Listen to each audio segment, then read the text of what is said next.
Bonjour auditeurs et auditrices de Radio Taïwan International, ici Clément Tricot, vous écoutez un nouvel épisode de l'émission La Ville en pratique. Aujourd'hui, je vous propose une revue de presse sur des articles qui sont sortis au cours des 30 derniers jours, on va dire, du mois dernier. Alors, je vais faire simple, d'habitude on rentre un petit peu dans le détail, mais là ça ne va parler exclusivement que et seulement que d'architecture. Pas de question de transport, pas de question d'urbanisme, etc. On est dans la construction, dans le bâtiment pur et dans la beauté architecturale et contemporaine de Taïwan. On commence tout de suite. On va commencer avec un article du magazine Architecte Scandinave. Oui, c'est étonnant. Il revient sur un bâtiment qui a pourtant été sorti il y a quelques années, en 2022, à savoir le Centre des Arts du Spectacle de Taipei, qu'on doit à l'agence OMA, du très connu et architecte star Rem Koolhaas. Alors, ce que j'aime dans cet article, c'est un petit peu la question qui est posée. La question, c'est pourquoi les événements de spectacle vivant, de théâtre les plus marquants de ces 100 dernières années se sont-ils déroulés en dehors des espaces qui leur avaient été initialement destinés ? Est-ce que l'architecture peut vraiment transcender ? Est-ce que c'est inévitable d'imposer des limites au champ des possibles quand on veut dessiner des bâtiments pour du spectacle vivant? Je trouve ça très rigolo et très intéressant de venir questionner cette idée de la boîte noire ou de la boîte blanche, c'est selon, qui est souvent imposée par des constructions architecturales. Et donc l'article revient un petit peu sur ça, en disant que sur les dernières années, le monde a vu proliférer des centres de spectacle qui, selon une espèce de consensus mystérieux, présentent des combinaisons quasi identiques: auditorium de 2000 places, théâtre de 1500 places, et salles scéniques modulables, quelque chose qu'on retrouve un petit peu partout, et des formes extérieures ostensiblement iconiques qui vont masquer au final un fonctionnement interne, conservateur, hérité de pratiques anciennes qui datent d'avant même le 19e siècle. Ça, c'est très intéressant aussi comme questionnement. On vient critiquer l'aspect extérieur et les côtés événements d'un bâtiment pour finalement remettre en question ses usages qui n'évoluent peut-être pas tant que ça. Et ça, c'est très pertinent. Et c'est là où justement l'article insiste un petit peu, c'est justement ce lieu de performance à Taipei se compose là de 3 salles de spectacle qui fonctionnent de manière autonome et qui peuvent s'articuler autour d'un cube central qui va venir regrouper les scènes, les coulisses ou les différents espaces techniques en un seul volume, qui permet de modifier les configurations, de fusionner les différentes scènes pour s'adapter à des scénarios, à des usages imprévus. Et donc on est dans une conception qui va allier la précision à la liberté d'adaptation. Et ça, je trouve ça très intéressant, très pertinent d'insister là-dessus, parce que c'est vrai qu'effectivement, quand on voit ce bâtiment, on parle beaucoup de son aspect extérieur, de cette espèce de gros cube, ou de cette sphère énorme et gigantesque qui est immanquable au milieu de la skyline de Taipei, qui laisse penser que c'est ça, un petit peu la pertinence et la beauté du lieu.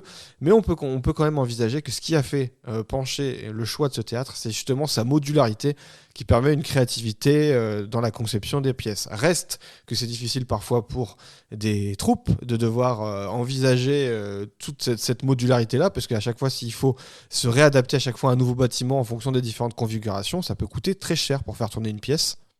Mais enfin, en tout cas, ça a le mérite d'exister. Et puis l'article insiste aussi sur un des aspects intéressants de ce bâtiment, dont on a déjà parlé dans l'émission, c'est que le grand public, même sans billet de théâtre, peut parcourir le bâtiment avec une espèce de circuit, un parcours public à travers les infrastructures qui est accessible, et ça permet d'aller voir les coulisses, les espaces de production qui sont généralement masqués et invisibles, et ce qui permet de voir justement derrière le rideau, aller voir un petit peu, bon, est-ce qu'on casse le mythe ou pas ? Moi je ne pense pas, au contraire on montre un petit peu comment ça se passe et toute la difficulté du travail artistique aujourd'hui.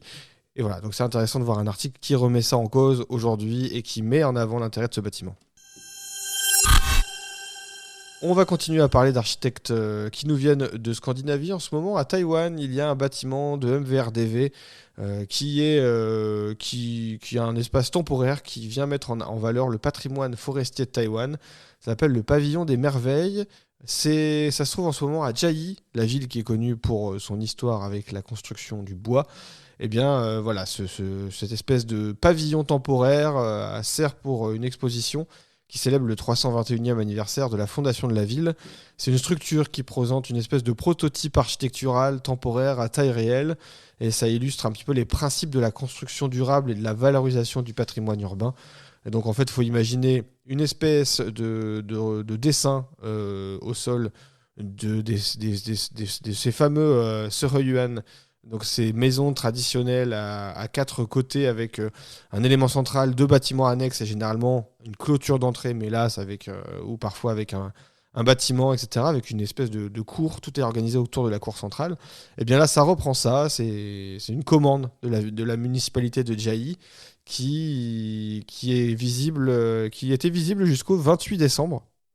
Et donc c'est intéressant de mettre aujourd'hui cette volonté de construire en bois. La ville compte des milliers de bâtiments en bois et a récemment entrepris de protéger, d'essayer de revitaliser et surtout de restaurer. La notion de restauration dans le patrimoine est primordiale puisqu'on ne rénove pas, on restaure. La restauration, ça veut dire essayer de refaire comme c'était, de recautionner les techniques et d'essayer justement de mettre aussi en avant le travail artisanal plutôt que de vouloir modifier pour juste maintenir en état. Donc c'est vraiment une démarche intéressante, la restauration, qui vient juste au-delà du simple entretien. Je vous passe en détail un petit peu l'organisation interne avec les différents espaces, ateliers, forêts, le hall principal qui sont un petit peu des espaces un petit peu concept qui servent justement à mettre en avant l'exposition. Malheureusement, ce ne sera plus visible pour vous, mais en tout cas sur l'article, il y a des superbes photos que vous pouvez aller voir pour essayer de voir un petit peu à quoi ça ressemblait. Je vous évoque aussi deux sites sur lesquels vous pouvez aller voir, radicalement différents. Un site magnifique à Taïwan, on en a parlé déjà dans l'émission, ça s'appelle Spectral Codex. C'est un passionné qui essaie de rester plutôt anonyme, il n'essaie de pas trop se mettre en avant, qui est un passionné d'histoire et de bâtiments et qui a entrepris une espèce d'énorme recensement avec des photos superbes des bâtiments.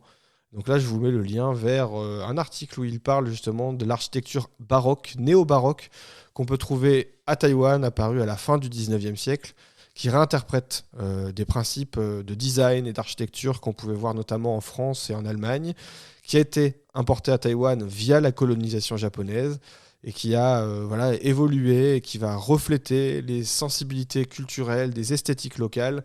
J'aime beaucoup retrouver des fruits qu'on ne retrouve pas chez nous, par exemple dans les moulures ou dans les ornements, notamment des ananas qui étaient des fruits synonymes relativement de richesse, etc. On va retrouver ce genre de fruits, des fruits du dragon aussi qu'on retrouve dans les ornements. Eh bien, c'est très différent de ce qu'on peut retrouver nous dans nos vieux bâtiments baroques de l'époque.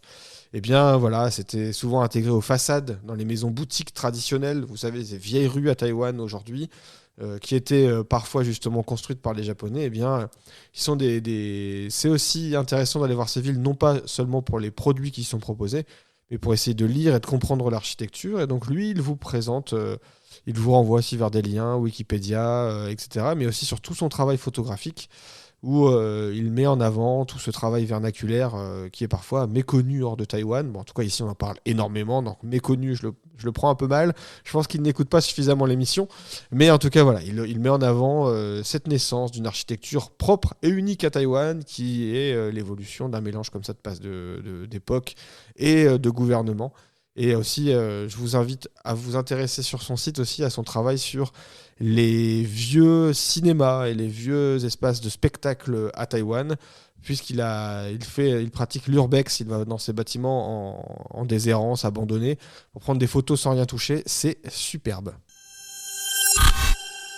Et donc je vous ai dit qu'il y avait un deuxième site un petit peu inconnu, complètement différent.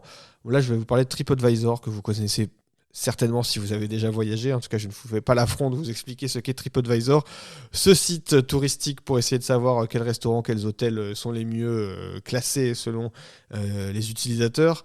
Eh bien, j'ai découvert, moi, il y a peu, alors je vous le partage, qu'il y avait un classement des meilleurs bâtiments, des meilleures architectures. Je trouve ça très singulier, très amusant de cette passion d'aller classer les bâtiments. Ça doit exister depuis très très longtemps. Et donc à Taïwan, c'est intéressant parce qu'il y a un classement, on peut regarder le top 10. Figure forcément en premier la Taipei 101 et en deuxième l'observatoire de la Taipei 101 qui se trouve juste en face, qui n'est pas vraiment une architecture mais plus un sentier de randonnée, enfin bref. Ensuite, vous trouvez un temple, mais je vais aller jusqu'au bâtiment qui m'intéresse, le Théâtre National de Taichung, qui est magnifique, on en a aussi beaucoup parlé dans l'émission. Donc c'est intéressant de voir que ces bâtiments contemporains deviennent des incontournables, des visites à Taïwan, des passionnés, etc. Allez voir le Théâtre National qui a été construit il y a quelques années, devient un incontournable au même titre que la Taipei 101 ou que des vieux bâtiments. Et même, il surclasse et surclasse des bâtiments iconiques de Taïwan, comme le Grand Hôtel ou d'autres choses qu'on pourrait trouver à Taipei. Donc c'est assez intéressant de voir que même dans le cœur des touristes et des utilisateurs d'un site et d'applications comme TripAdvisor, l'architecture contemporaine, quand elle est réussie à Taïwan, eh bien elle touche le cœur des gens.